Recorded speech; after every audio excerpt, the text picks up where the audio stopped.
तो आज हम बता रहे हैं आपको बेसिक से ले चलेंगे इंग्लिश पढ़ाएंगे आपको। तो सबसे पहले बेसिक आपको कंप्लीट करेंगे तो आपको दिक्कत आगे चल के नहीं होगा। ठीक है, तो आप लोग मेरे चैनल को, मेरे वीडियो को शेयर कीजिए और सपोर्ट कीजिए।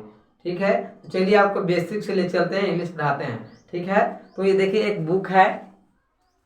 तो देखिए यहाँ पर एक बुक है जिसका नाम है कुछ एक्सपोर्ट बेसिक इंग्लिश ट्रांसलेशन का एक बुक है। ये 15 रुपये में मिलता है, दुकान में जाइएगा खरीदिएगा तो आपको 15 रुपये मिलेगा। आप इस बुक से आप पढ़ लीजिएगा 15 रुपया बुक से, तो आप कहाँ से कहाँ पहुँच सकते हैं। आप लोग 15 रुपये खा के फेंक देते हैं, लेकिन आप लोग इस बुक से नहीं पढ़ते। इस बुक में क्या बेसिक चीज़ दिया हुआ है आप लोग जानते हैं। चलिए आपको खोल के दिखाएंगे और समझाएंगे। ठीक है, आप लोग इस बुक से जाके पढ़िए। देखिए यहाँ लिखा हुआ है एक्सपोर्ट बेसिक इंग्लिश ट्रांसलेशन का है। तो चलिए सबसे पहले यहाँ शुरू आपको करेंगे, बेसिक से ले चलेंगे। ठीक है, तो यहाँ पर देखिए 1 से 2 तक है और 3 से 4 तक है। तो देखिए आपको यही जो लिखा हुआ है 3 से 4 तक है, ये आपको यही है एक्सपोर्ट बेसिक इंग्लिश ट्रांसलेशन इसमें है। और एक और होता है एक्सपोर्ट बेसिक इंग्लिश ग्रामर होता है। एक और इसमें होता है बेसिक इंग्लिश ट्रांसलेशन होता है। 3 तरह का बुक होता है। ठीक है, एक और देखिए एक्सपोर्ट बेसिक पॉलिटिकल ऐसे होता है। इसमें ऐसे का लेटर लिखने वाला होता है। इसमें जब जाइएगा इस बुक खरीदिएगा, इसमें 3 तरह के बुक होता है। एक होता है ग्रामर को, एक होता है ग्रामर को होता है, एक ट्रांसलेशन को होता है, एक ऐसे को होता है। ठीक है, तो सबसे पहले आपको ट्रांसलेशन बताएंगे आपको बात करने के लिए। नाम की इंग्लिश कैसे करिएगा और ट्रांसलेशन मान लीजिए कि राम खाता है कैसे बनाइएगा। सबसे पहले आपको ये सीख लीजिएगा, तब अगला वीडियो में काम करेगा, समझिएगा ज़्यादा। तो चलिए आपको सबसे पहले यहाँ लिखते हैं बोर्ड पर, आपको समझाते हैं। ठीक है,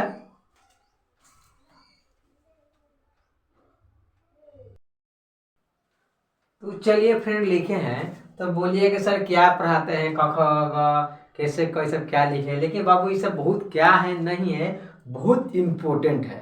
आप अगर ये सब याद कर लीजिएगा तो आपको आगे चल के दिक्कत नहीं होगा। ठीक, आपको देखने में लग रहा है आसान है, लेकिन आगे चल के आपको यही सब भारी कर देता है। तो आप बोलते हैं कि हम इंग्लिश बोलने नहीं आता है, इंग्लिश पढ़ने नहीं आता है। तो आपको पढ़ने के लिए सबसे पहले बेसिक चीज़ यही होता है। ठीक है, आपको देखने के लिए अच्छा लगता है, ठीक है, आसान है, लेकिन आप लोग एक खाली याद कर लीजिएगा ना, तो आपको आगे चल के दिक्कत नहीं होगा। आप इंग्लिश बोल सकते हैं, ठीक है, ढेर सारे मीनिंग याद कर सकते हैं।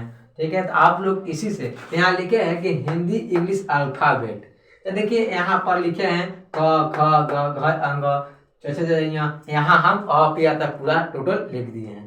ठीक है, तो आपको यही सब पकड़ाएगा कि कौन सा शब्द लगता है, कौन सा नहीं लगता है। देखिए यहाँ लिखे हैं क तो के लगता है, यहाँ ख लिखा है तो के से ख होता है, और देखिए ग लिखे हैं तो जी से ग होता है, और घ लिखे तो जी से घ होता है, अगर अंग रहे तो एन से अंग होता है। तो अब मान लीजिए किसी का अगर नाम लिखना है, आमने मान लीजिए, या कुंदने मान लीजिए, या धर्मेंद्र मान लीजिए, तो आपको इसी जितना भी दिखाई दे रहा है इसी सब से आपको उसमें जाके जुड़ जाएगा। ठीक है, तो सबसे पहले आप लोग इस बुक से इसको जगह पर याद कर लीजिएगा, तो आपको ज़्यादा बेहतर आएगा।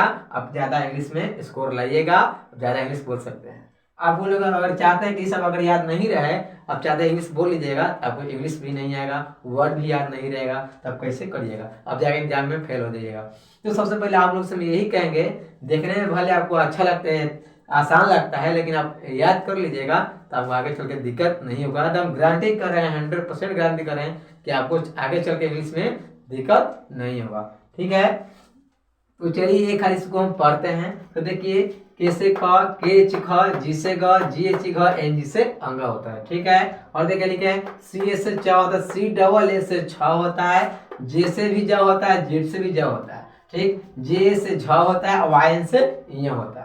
ठीक है, टी से ट, टी एच ठ, डी से ड, डी एच ढ, एन से न होता है, या एन से